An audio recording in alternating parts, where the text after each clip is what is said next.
Hey folks, welcome back to the Portable Gamer. Welcome back to American Truck Simulator, and welcome to the 1.36 patch and the Utah DLC. Man, I am so excited. I really am. Let's get rolling. We got a long trip. It's probably going to be a 45-minute video today. I hope you're up for that. So first thing we'll do is take a look at the map. We're in Kayenta in Arizona, and there it is, man.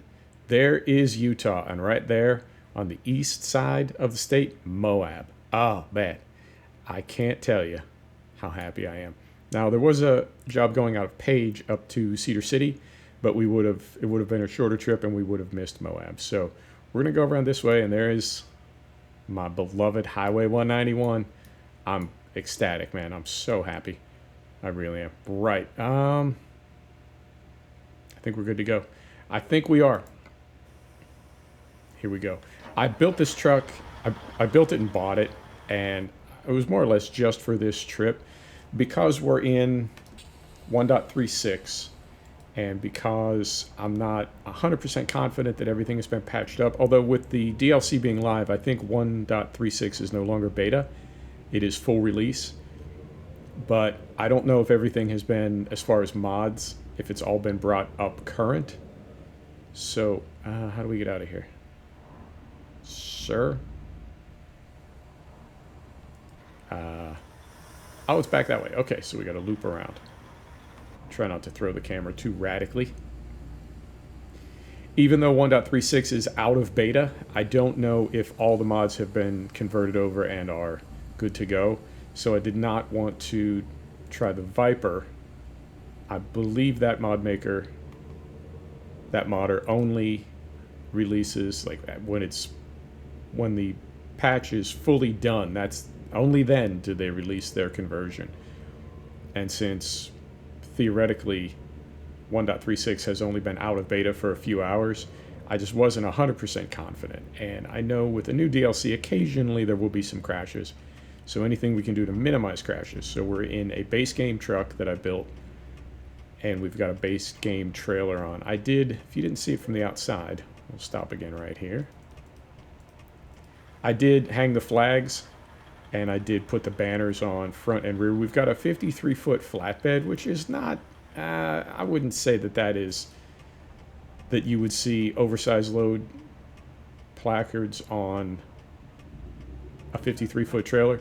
The 53-foot box is kind of the standard trailer on U.S. highways, and those don't run any kind of oversized placards. So not something you would be guaranteed to see, but as I was getting up here, I did haul some, I don't know, bulkier cargoes. So I figured, why not? Plus, it's just something we never do. So I built the truck, I built the trailer. We have so much money. I don't want to say it's meaningless, but yeah, really, why not? The truck was like 170 grand. I think the trailer was 80,000. So it didn't bankrupt us. We have no loan, so we're good to go. So a couple of things. I did update all the Jazzy Cat packs, and they are all up to 1.36 now. But I've been in 1.36. I've been really smooth. I've had literally no crashes, not a single one. So I'm really happy about that. And I saw on one of the developer threads, I knew I had seen it sort of anecdotally, but I saw on the developer thread now that a lot of people are saying that since they got rid of the legacy items of DX9 and really are using the full capacity of DX11, that the game has sped up considerably for a lot of people. So I went ahead and set everything that can be put on Ultra, and then I raised my scaling to 400%, and we're still at 50 FPS.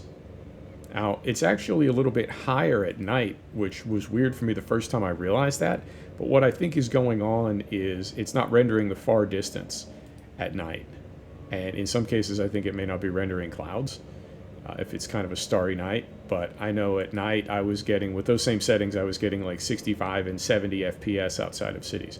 I am curious what it looks like in Las Vegas. But for now, for us to be at 50 to 60 FPS, that's just astounding on those settings. And I really do chalk it up to SCS. And I don't think they did it, they weren't trying to like nobody's trying to be an ass. You know, if you're only capable of running DX9, you can definitely stick with a rollback version of the game, stick with an earlier iteration of it, and you'll have no problems. If your machine is not capable of running DX11. And you know, there are, well, let me tie off that topic first, and then we'll circle back to it. So for them to continuing to be making those improvements and really continuing to service this game as old as it is, and it's on sale right now this weekend. It's on sale for like $5. You know, it's that really, I think that's really, really cool. Now this DLC was $12 US, well worth it. And I mean, if they continue to add 1 or 2 or 3 states per year, here we go. 1 or 2 or 3 states per year. I don't know, every year. I don't know how long it'll take to fill out the entire United States, if that's even a goal. I know eastern states tend to be a lot smaller than western states. So there you go, Monument Valley. So I think the same square miles when we get further toward the East Coast, I think the same square miles as a state like Utah might have like pretty much all of New England, which is 6 or 7 states, depending on how you count them. But it'll take a while. And so it's not going to be, there aren't going to be years where you need to spend $150 to keep up with the DLC.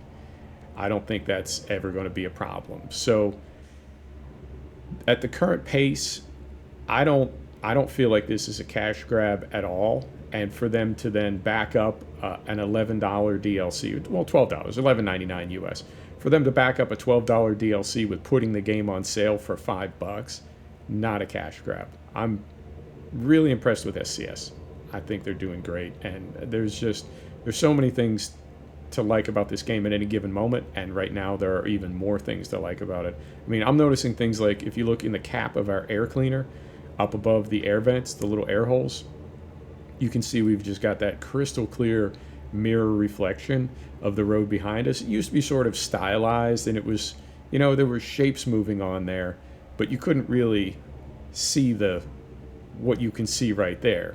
You can see everything, you know, it just looks fantastic. So I'm really pleased with SCS. And then what I was saying earlier about, you know, if your machine is not capable of running DX11, but you still want to play the game, you know, I fully realize, and I say this all the time. Oh, I say this all the time. I'm a very fortunate person. I'm very, very lucky. I have a very nice life. And that has not always been the case. So I definitely sympathize. And I'm not, when I say that, I'm not in any way being condescending, but I get it, man. I get it. Different people are at different places in their life. And if you love this game, if this game gives you some peace and some solace, takes the edge off, as they say, and all you have to play it on is an older machine, I love that SCS continues to make this game available to you via rolling back a patch. Do what you got to do. You know, I think that is really, really cool. And yeah, there's a lot of things to like about the game, and there's a lot of things to like about SCS. I will always clarify, I'm not a fanboy. This is nothing personal, and if you say you hate Truck Sim or whatever, that's cool. I totally respect that. I have no interest in disagreeing with you or arguing with you. I'm not a fanboy, but credit where credit is due. SCS is doing, I think, an amazing job. So good on them. Now Utah, oh man, it didn't really hit me until earlier this morning, and I went and dug up some old photographs that I took when I was living in Utah. And it's definitely, you know, this is kind of strange for me. Los Angeles in the game sort of has a feeling of Los Angeles, but I don't think you could capture LA, even Grand Theft Auto, which they say is so accurate that you can actually like learn the streets of LA via Grand Theft Auto. It's that good. It's still not LA. It's got the feeling of it, but it's, you know, Los Angeles there's nothing else like it. This really has the feeling of Utah. And seeing I mean, this is the first time I've driven up here, but seeing some of the screenshots and seeing they did a live play, live stream before the release earlier, and it kind of got me in my feels, man. This is, yeah. I mean, we're getting to 191. Oh, and I misspoke the other day. I said 191 tees off at I-76. It's actually I-70. 76 is further north.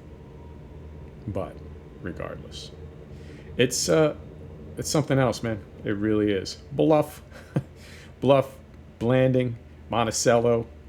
We just passed through Mexican Hat, like these places. Oh, man. And the girl that I was dating at the time when I lived in Moab drove shuttles, which is, there's a lot of kind of one-way stuff in this part of the world. One-way hikes, one-way, I mean, obviously paddle trips are going to be one-way because you go down a raging river. There's no way you can paddle back up. So a lot of these trips, you either park your car at the bottom and have a shuttle company drive you to the top, and then you take out of the river at your own car. Or some people choose to go the opposite way. They drive to the put-in, and then they have a shuttle company meet them at the takeout. That's a little bit riskier because you never know when you're going to get there, and you never know if there's going to be a shuttle company that will be available to pick you up. So you're going to have more convenience on one end or the other. If you don't know when you can start your trip, then you drive to the put-in. And if you know when you can start but you don't know when you're going to finish, then you do it just the opposite and you park at the takeout. But regardless, she drove those trips, and she was out at all hours of the night in a 14-passenger van, sometimes towing a client's car or truck on a trailer. And I mentioned to somebody on Discord earlier today, this whole part of the world is really haunted. It's really, really spooky. It's beautiful. It is, it's amazing. I miss it terribly, but it's really, like, I don't want to even say spiritual, because it's not spiritual in that sense. It's spiritual, like there's spirits running around, man. It's really haunted. And the majority of them feel very peaceful and very, and I'm not trying to go like all, woo-woo babble on you. I don't mean it like that, but that you can feel things out in the desert. A lot of them are benign. They're very kind of warm and nurturing. And some of them are obviously not. It is just like straight up ghosts out there in the desert. In fact, I was out on Porcupine Rim, mountain biking on Porcupine Rim, which was my local when I lived in Moab. I used to ride Porky probably 3 or 4 times a week. And you run into various groups, depending on what everybody's pace is. It starts with kind of a long climb from the stock tanks. There's a long climb up to high anxiety, and then it's just a massive descent all the way down to the river road and down into town. And so you pass people at various points. Some people are, racers are riding like super light mountain goat bikes, and they're just like crazy fast on the climb. And when you get to high anxiety, they're all flopped out having a snack, and you stop and chat for a while. Other people are super slow on the climb and super fast on the descent, so you stop somewhere and they come, screaming up to you, even though they started like an hour after you did. They just went buck wild on the descent, so they catch you there. So different groups moving at different speeds, and you sort of see each other multiple times during the ride, various places. And I got to talking with these cops from like Cleveland, and that's what a big deal Moab was in the day. Before Whistler really hit its stride, Moab was like, man, everybody wanted to go to Moab, and they did. And I got to talking with these cops from Cleveland, and they were about what you would expect. If you think of cops from Cleveland, that's about what they were. And, big, like, ex-military, they're cops. You know what cops are like. And it's sort of out of nowhere, this big guy is like, there's something weird about this place, isn't there? And I was like, yeah, man, there surely is. And I think, well, if this cat is feeling it, then it's totally cool if I'm feeling it too, because some people, they're just, they're sort of, I don't want to say they're desensitized. That's not the right word. They're just they don't have those kinds of sensitivities. If they ever did, they've sort of squashed them. You know, they just don't feel that way. They don't think that way, and they certainly don't talk that way. So for a big cat like this to verbalize something like that, he was really feeling it. Because cops, even if you were feeling it, you're not going to say it out loud to a bunch of guys on a mountain bike trip. That's secret stuff. So yeah, that was sort of my clarification that, like, yeah, this place there's something going on here, man. And just, I mean, the short trips, something like Porky. I mean, you could ride Porky twice in a day if you want, but then longer stuff like the White Rim and Lockhart Basin, and just being out in the desert on a mountain bike, and solo trips, and rock climbing, and it's something else, man. It's really, this DLC has really got me, I think, differently than any other DLC ever has. I've spent time in Oregon, I've spent time in Washington, spent time in Arizona, spent time in New Mexico, but none of them really resonate with me the way Utah does. And in time, carefully, in time we'll have a Colorado DLC, and that's the one that's really going to get me, because Colorado is as meaningful as Utah is to me. Colorado is just even that much more so.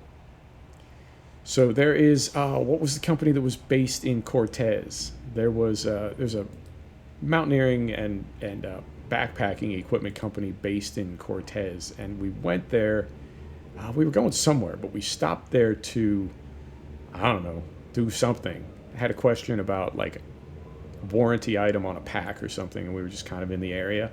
And they totally like, oh, sure, hand it over. Do you want us to fix it right now? I'll have somebody in the sewing shop fix it, or I'll just give you a new one. What's your preference? And I was like, no, man, no need to waste a new one. Why don't you just stitch this up for me? And sure enough, they did. And back in the day, Shaco Sandal Company, which I'm sure has been bought by like Unilever by now, or ExxonMobil, or somebody, right? Halliburton. But back in the day, Shaco was in Paonia. And before marijuana was legal everywhere. We're getting into Colorado now, by the way. Paonia is in Colorado. Cortez is in Colorado. But Paonia at the time, before marijuana was illegal for recreational use in Colorado, Paonia had a hybrid strain that somebody had come up with called the Paralyzer. The Paonia Paralyzer. And that's one of those things that, again, when you live in this part of the world, or at least when I was living there, I didn't know anybody that was into like oxy or heroin or anything, but a lot of people smoke some pot, and they definitely enjoy mushrooms and LSD and DMT, ayahuasca, right? There's a lot of people trying to expand their consciousness out in the desert. So a lot of people smoke. It's not really a big deal. And you get these flatlanders come through, and they're like, oh, the Paralyzer. Psh, whatever. I'll try that. And I mean, there's a reason they call it the Paralyzer. It's and this was a few years ago. I think everybody's used to like super strong hybrid pot now, because it's just everywhere. But it used to be back in the day, you could buy a little sack and not have to worry you were going to need to spend some time getting your head together afterwards. It was just, it was just a little green. But now with everything being so strong, maybe it would be different. But at the time, the Paralyzer would wipe people out. What else? Oh, and again, this is in Colorado, but right across the hill, you got the Uncompahgre Forest. And oh yeah, it's an extraordinary place. If you have an opportunity to spend time in Colorado and Utah, I would definitely recommend it. Definitely. It's oh yeah, Hole in the Rock. Yeah, so we're right around the bend from Moab. We got to go through a couple places here, and we'll be passing through the town. I'm curious what it's going to look like. Now, right on the other side of Moab is Arches, and I don't know what they're going to do for that. I know some of the sort of more touristy stuff in ATS, it's not really on a route, but you can go there and like discover it, so we'll see. And then hang on, let's do a third person, because off to our right now should be the LaSalle, Hey, can't really see them. But the LaSalle Mountains would be, yeah, more or less directly to our right, like off our right shoulder. So we'll see. We'll see. But yeah, man, this is. Oh, there it is. There it is. We would be in the real world. We would be in Spanish Valley right now, coming into Moab from the south. Oh my goodness, memories, yo. It's got me all, got me all in my feels. I ain't scared to tell you. Nothing wrong with being human.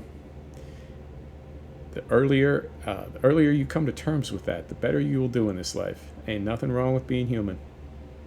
Everybody feels stuff. Right. Oh, this is. Yeah, this is super cool. Now they're probably not going to have the pile of uranium tailings. Yeah, that's all gone now. Up north of town, there was a mining company. This part of the world was big for uranium mining in the 40s, 50s, and 60s. Oh yeah, the Moab Brewery. There it is.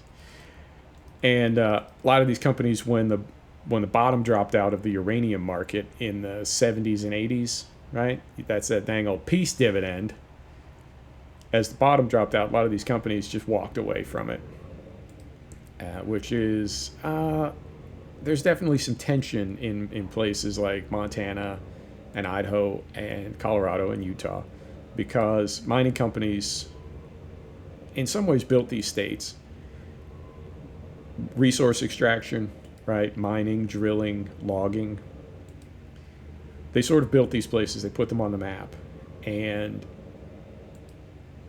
And yet when everything went away, there also used to be, off topic, tangentially off to the left here, and obviously the town is like not super accurate, but off to the left here used to be the Gonzo Inn. I can't even tell you about the Gonzo Inn. It's nothing, it's nothing like this, nothing scandalous. It's just a little bit of secret. But yeah. Yep. Taking me back. Anyway, so these places like kind of built these towns, and then they went away. And it's not so much that them going away like ruined everything, right? It's not like that. It's that they just walked away from the mess that they made. So like, yeah, right over here in real life, it would be right over here next to the river. There was just a giant, wow, these buildings are like actually accurate. That's a real place over there to the left. Golly, this is really kind of strange. Wow. So yeah, they just left. And they didn't clean anything up, and that's how you end up with Superfund sites. A company comes in, they make a lot of money, and then they just bounce. And they leave their mess, and that is that's for us to clean up.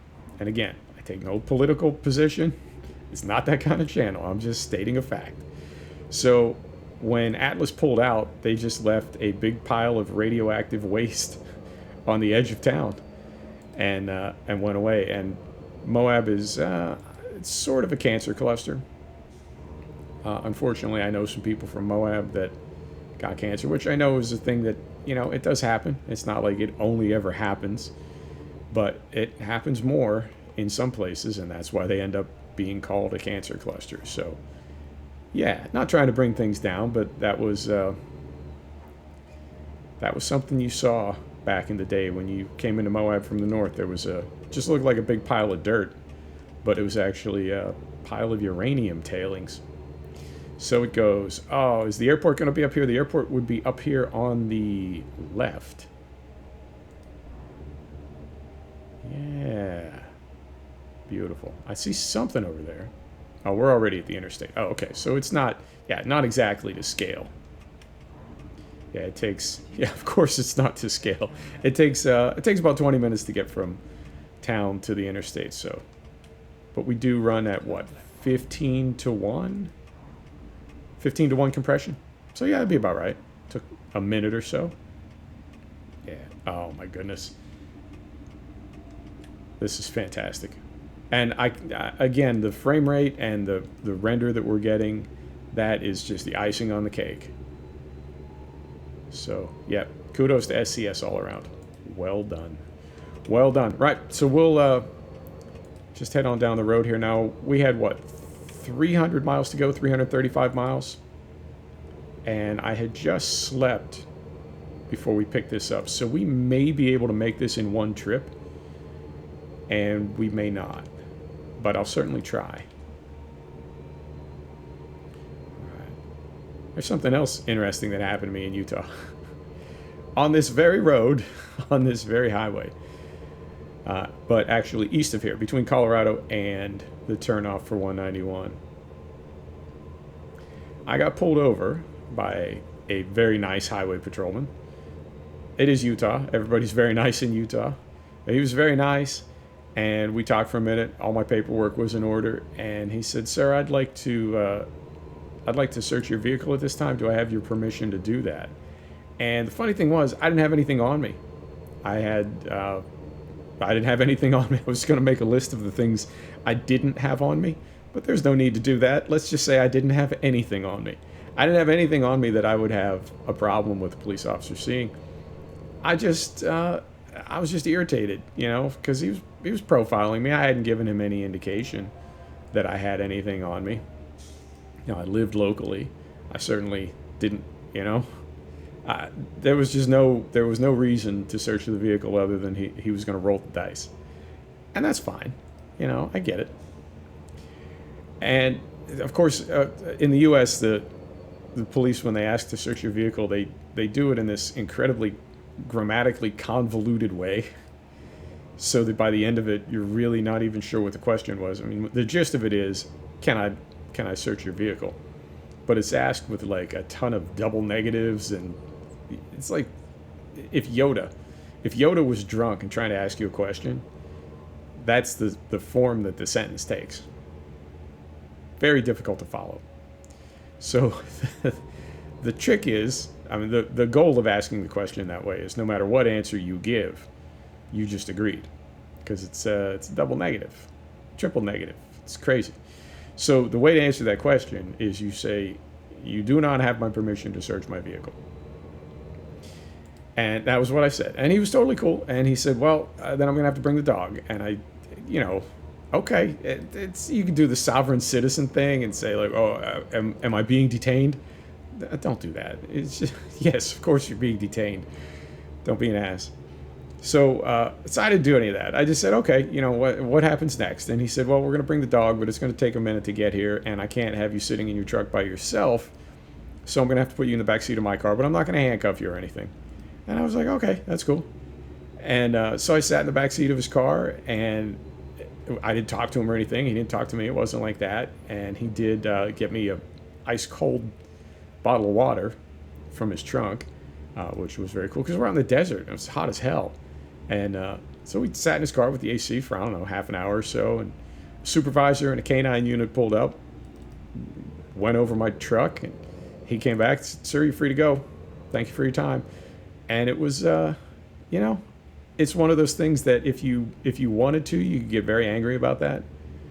And if you didn't want to, you could not get angry about it at all. I went with the latter option. But it's just one of those things, It's one of those things. It's life in America. So it goes. And again, I take no political stance on events like that. It is the way it is. What can you do? So this is, we're getting up into, I'm not sure how you would describe this mountain range this far south. I think of the Wasatch as being up closer to Provo, but yeah, I guess this could be like the southern little foot of the Wasatch. Oh, I know my Utah mountains. I know my Colorado mountains. I don't know Utah nearly as well as I should. This is fantastic, though. I'm so happy. And I'm really, I don't want to say surprised, but yeah, to say that I'm surprised is it's almost like we're disparaging SCS. But I know with Washington, I had some crashes. I carried over a profile and I had some crashes. And now the profile that we're in right now, totally smooth. Now, of course, as I say that, right, the game will crash. But I don't think I've, seriously, all of 1.36, the entire beta using a 1.35 save game. No crashes at all. So very pleased about that. And just, yeah, this is, man, I feel like I just took off a wetsuit. Just seeing how nice this game is rendering with the scaling and everything jacked, and to still be at this frame rate. I mean, this frame rate would be, I would be pleased with this frame rate 1.34 with the settings significantly lower. That makes sense. Was it 1.34 they went to DX11? I think it was, yeah, I think maybe it was available in 1.34, and then it was sort of semi-mandatory in 1.35, and now it's just DX11 and 1.36. But if we went back a couple patches, I would be pleased with this frame rate with the settings much lower. And so to have the game this smooth with the settings jacked as they are, I am, man, I'm so happy. I'm so happy. And I will say again, the game is on sale for $5. Even if you're not able to play it right now, like if you're just on console, go ahead and buy it for $5 and you'll have it later when you do get a PC, or vice versa, or if it comes to console or whatever. I don't know. I'm just trying to send some love to SCS, because they're certainly sending some love back to their fans right now. Tell you what, how are we doing on time? We're 32 minutes. We're actually we made the turn quite a while ago, so I don't think we have a whole lot further to go. But yeah, this will be cool to have a little daytime and a little nighttime. Now, before I started, I did do a high-res screenshot of the truck kind of in the stall there where we picked up. But it doesn't really represent Utah. I'd like to get a good daytime shot, but I don't know if I can do that. I mean, I can find some like typical Utah stuff, but I think the cargo may be different. So the screenshot may not exactly match. You know what I mean? Hang on, concentrating through the twisties here. Screenshot may not exactly match, but it will certainly be like scenic, you know what I mean? Artistic. We'll see. We'll see. Wow. Okay. Yeah, we're going, and this is kind of weird too, because I always think of the east side of Utah, probably because I spent so much time there. But then the west side, you go down through St. George, and you know, a little deedly deep, boom, you're in Las Vegas. So that is going to be a direction we have to go as well. Something going on up here. Some kind of event. Let's slide over here. Sir. Now, I'm curious if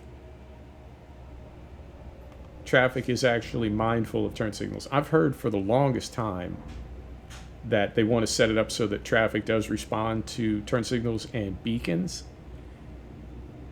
I don't know if they have or if they ever really will, but it'd be awesome if they could. That'd be fantastic. And I think we're getting to, yeah, we're there. Okay, cool. I was concerned that we would end up with like an hour-long video, but we made it all the way 335 miles in that'll probably be less than 40 minutes. Okay, that's cool. I mean, I don't mind doing long videos for you. I just know people's time is limited. I don't want to post something that's too long for you to watch. All right, so we'll get down here. Beautiful. And we're just getting tired too. That's nice. We didn't have to stop and sleep. Although, if we had, would have woke up the next day, daylight again. Right through there. Beautiful. And I think our yard is going to be right in town. I don't think we have to go too far through town. But I am enjoying running without the mini-map and just using the sat-nav in the dash. So, sorry, I trailed off. No mini-map, just using the sat-nav in the dash. I really prefer to not have the mini-map on. It's kind of an immersion killer for me. But the sat-nav doesn't have the distance. It's only got the turns indicated. Not a big deal. Not a big deal. All right. All right. Now I'm getting a little bit concerned because that's our second yawn. I think I'm starting to see the circle on the map. So yeah, we're just about there. Okay. So this will all work out. We'll get pulled in here, and next episode, I don't know, let's head to Salt Lake City. Yeah, that'll be about the right distance.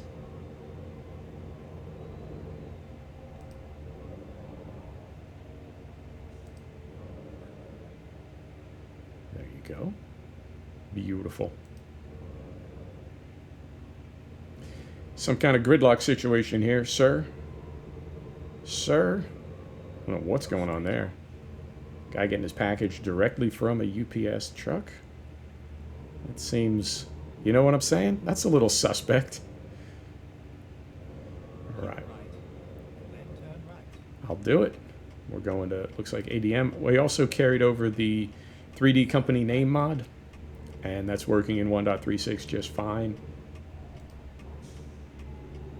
So, right in here, and I'll do a quick drop off. It's dark, and we've already gone over 30 minutes, so I'll just pull up and skip delivery, and we'll go from there.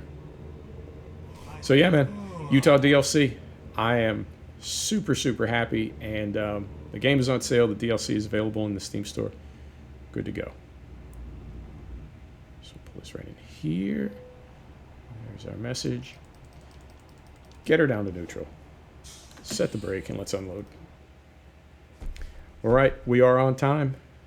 Made some decent money. There you have it. Beautiful, folks. Thanks for stopping back to check out the Portable Gamer. Thanks for joining us for another episode of American Truck Simulator. This is the Utah DLC. I'll see you next time. Take care now.